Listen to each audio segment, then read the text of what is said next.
Knock, knock. How are you? Oh my God, I love you. Oh, It's been forever. It has been. Hey, Good to see I have you. a gift for you. You know, you can open it now if you want, or you can wait till later. I love gifts. Hope you love crumble. And I love sweets too. Oh, this is a win-win. Thank you, Mario. You're so welcome. Oh my It's goodness. good to see you. It has been years since I have seen you, bro. Man. It has been a while. Definitely been a while. How have you been? I know you've been busy. Yeah. No, very busy. This past few weeks have been really busy. You know, getting albums finished and trying to release before the fourth quarter is a very busy time. Yeah. A lot of things that get done before. Then it's family and holidays and stuff too. So just business and personal life, balancing the two. I know. But you do it, and it's beautiful. It was a lot of motivation going into the glad you came moment. Yeah, so today was the iHeartRadio world premiere for Keep Going. Yes. Dude, we played it every hour on the hour. Wow. Still Thank playing you. it Thank all you. day Thank long you. today. Good song. Thank you. Thank you Hot so much. song. And Thank then the you. video. Woo! Video Mario had me saying, Yes,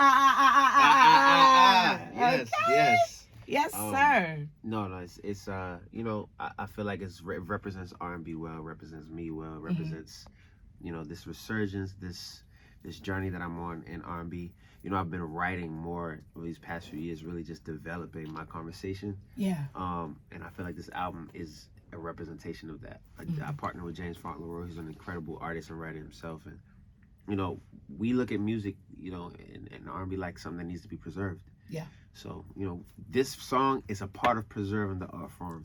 Yes. R&B. Look, You know what I'm R&B saying? is not going anywhere, okay? To Nah. all those people who say R&B, nope, it is not moving. It is here to Facts. stay, Facts. and it's been around forever. Yes. And, you know, we play it every day, and we're the #1 station in the city, so what does that tell you?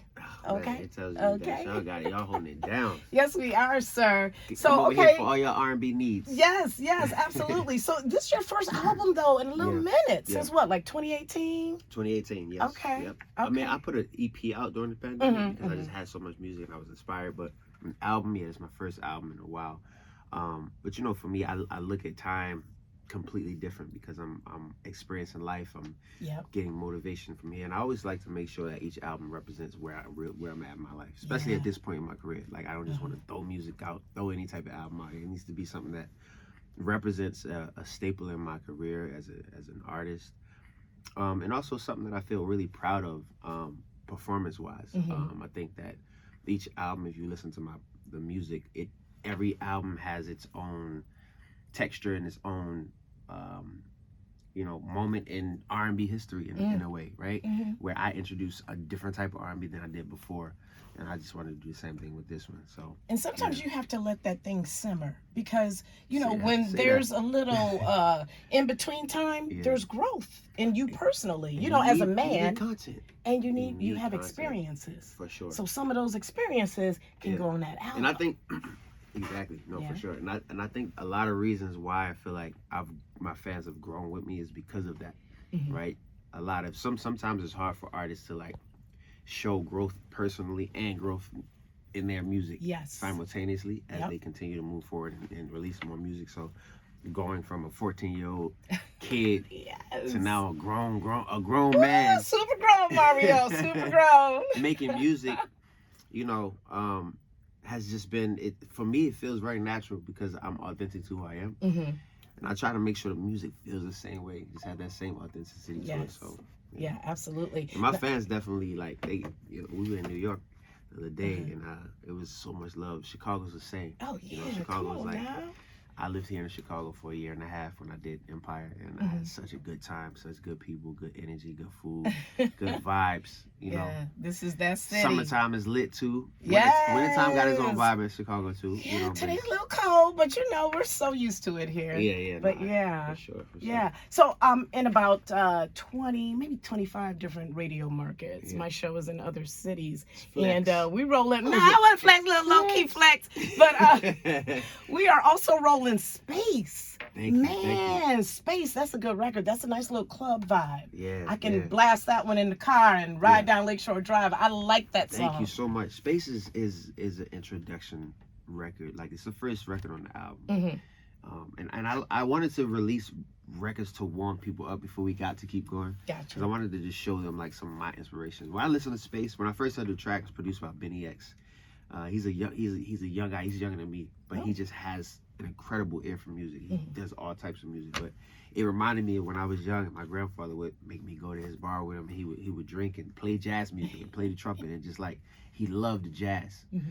But I love R&B, and I grew up listening to R&B because of my mom, right? So it's just a fusion. It's like a retro R&B record, and the actual concept of the record is more about understanding the importance of protecting your space, allowing someone in your space, and when you do, making it a space where it's safe and it's welcoming. You know, I feel like a lot of times when people are getting to know each other, sometimes you rush things, sometimes you know, you want to move fast, or sometimes it's like you're forcing it in certain ways. But this is like, this record represents understanding and being aware of what it is to be in your space. What is your space?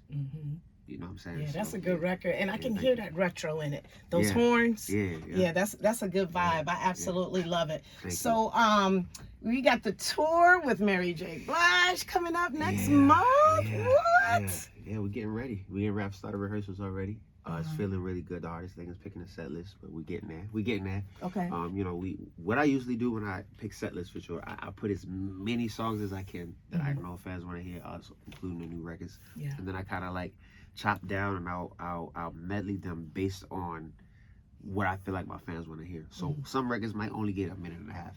Others will get the full 3 minutes. You know what I'm saying? So it's just it's creating that crescendo, you know, throughout the album, and then throughout the show, and then creating moments where there's a artist fan participation, or like some type of participation that allows people to feel like they're a part of the show. Like I'm creating these moments right now.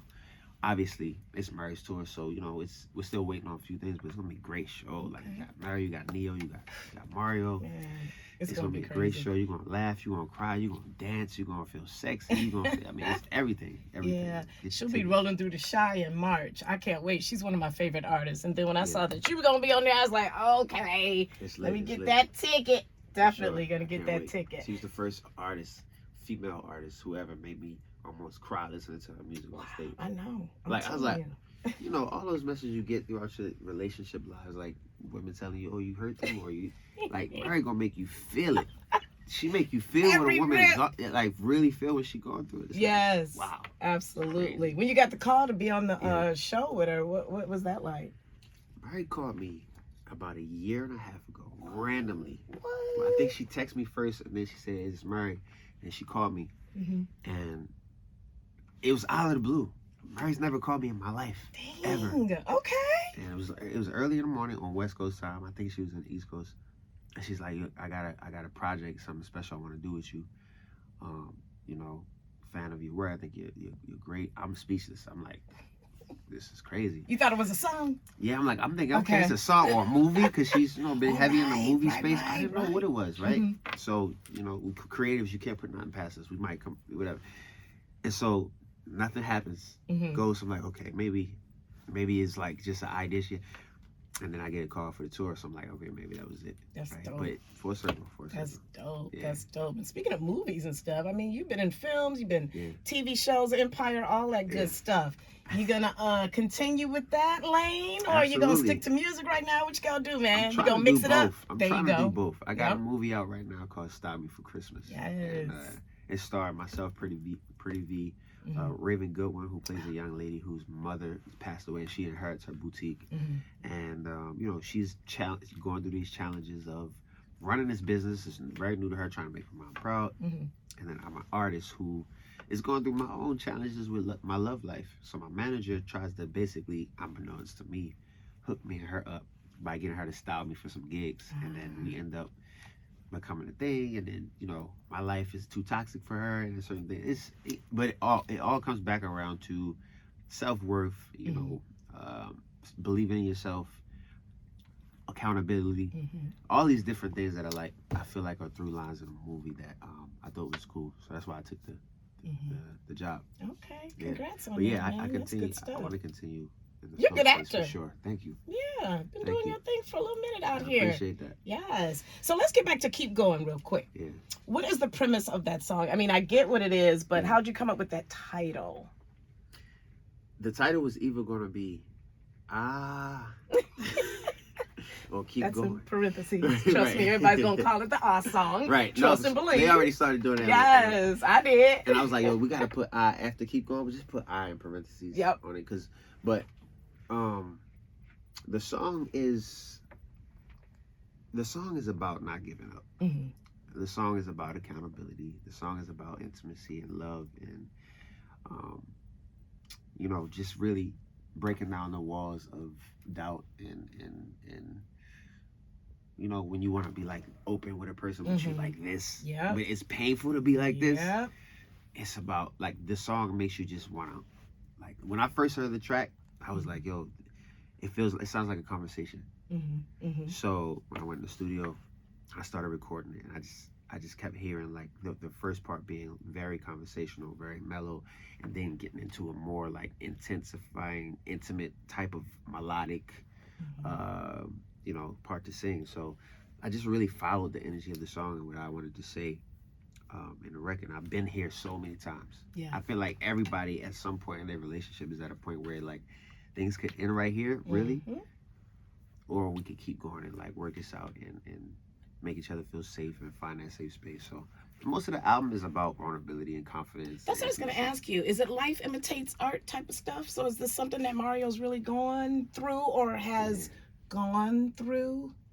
I've poured from many different aspects of my life for this album. It's really hard to pour, unless you want to just make a super concentrated conceptual album. I typically try to pull from different places and make a very great gumbo that feels cohesive, that shows growth, and that has intention behind it. So that's what the intention was behind Glad You Came, the album. And just inviting my fans into this new era. Yeah, really, man. Yeah. We are so super proud of you here in Chicago. Chicago's always been like one of the top supporters of Mario, so. You got fans, boy. The women love you. Fellas, they pound you up like you're just that solid. And I was talking to Cash here. He's our new intern here. Yeah. He's 21. And, you know, even like he knew who you are and just like, oh yeah, hits, Grammy nominated, da, da, da, da. Yeah. So yes, we are very, very proud of your success. I've just watched your whole career from the beginning because you came out like what? 2002? Oh, okay. I was going to say 01, 02. Yeah. That's the same year I got into radio. Wow. And when I was on WGCI, which you're going to be going to in a few, man, you would come up to the station and we would just kick it, and you were just always so cool back then, and you're still always so cool right now. I mean, what a great talent. My growth, I mean, it's really interesting because I feel like me as an artist, I feel very tethered to my fans, even if I'm not there. Because it's the motivation of those moments of the support of when you see them. It's like Christmas, right? You give a child a gift and their face light up. It's like when I see my fans happy about receiving something that I created, that God gave me the gift to do. It's like there's a tethering there, you know. So we've all grown together in our own ways. Obviously, we've all had ups and downs in life. So much has happened since I first started. Just like so much has happened in my fans' life. Some of them have kids now and their families and businesses and this and that, and you know, ups and downs. But the music is what tethers us, and you know, it's beautiful. It's beautiful to be able to be having this opportunity to put music out for this long, and you know, even if there's gaps in between, you know, I try to make sure the music fills that gap energetically in some way. Yeah, I haven't checked out the entire album yet, though, but I'm more than halfway through it. I can't wait. Like, when I leave work today, I got you, man. I mean, it's the perfect time. I know, and I hear it's just fire. I was on your Instagram. I'm seeing the flame emojis, like, on every song, and I'm just like, okay, I can't wait. Hurry up, work me over so I can listen to this whole album. Thank you. What I have heard, yes, flames across the board. Thank you You're doing it, bro. You are doing it. I can't wait to perform it live on tour. Yes. Make sure y'all check out the Keep Going video. Is out right now. It's starting for Christmas. That's steamy. That is steamy. That Keep Going video, steamy good. Shout out to Parker McKinney. She came through. Yeah. You know, big fan of her work too. She's a beautiful girl. You know, very professional and just, you know, love what she do. You know, we don't say, she's like, yo, was that take good? What type of emotion we doing with this? Because we went through so many different emotional transitions in the video. Yeah. Trying to find the parts that really fit with the song. Without pushing it too far with intimacy, too far with the relationship, you know, just finding that middle ground. Yeah. So she was great for it, you know, and it's art it's art in that, you know. Yeah. I try to shoot music videos like movies Mm, because I mhm. want it to feel classic and timeless, and I want it to really match the emotion. I don't want you to change it when you put it on. Right. I want you to feel like you stuck in it. It's Yeah. magic, you know. So I put it on, man. Yeah. Captured my attention. Watched it a Yeah. few times. We were in here watching it before you Fire. got in here again. I was like, okay, Mario, super Fire. grown I nowadays. love it. Thank But you. man, I again am so happy for you. All of your successes. You're an amazing talent, and I am so delighted in the fact that I can even talk to you once again and help you to Absolutely. promote this new album. I'm a fan, so you good. In all my markets, it's Mario, Mario, Mario, Mario. I'm a big appreciate you. fan, man. I appreciate you so Yes, much. Thank you so much. absolutely. Absolutely. God bless you. Keep doing your thing. I will keep going. Yes, can't wait. What's next for you after all this promotion of this great album? Back to rehearsal. Okay. Back to rehearsal. You know, Okay. I gotta, you know, we got a 20. What now? We just added 8 more dates, so I think it's like what 35 dates or 36 dates. Okay. So yeah, it's gonna be a nice tour. And after that, I go to Europe and do my own run for Yes. Glad You Came. Oh, My set's dope. gonna be called the Glad You Came set. Dope. You know, so look forward to that. But then I go to tour in Europe, and then I come back to the U.S. for some specific, more intimate dates. Okay. And yeah. I hope Chicago's on that. I mean, of That course. list. Okay. Okay. Chicago Cool. will always be on the Okay, list. we're all good. That's all I Always. needed to hear. We are all good. Much love to you, Mario. Thank you for Thank stopping you. by. Shot City, Shot get City. that Love ya. album. Glad You Came. Available yours. now.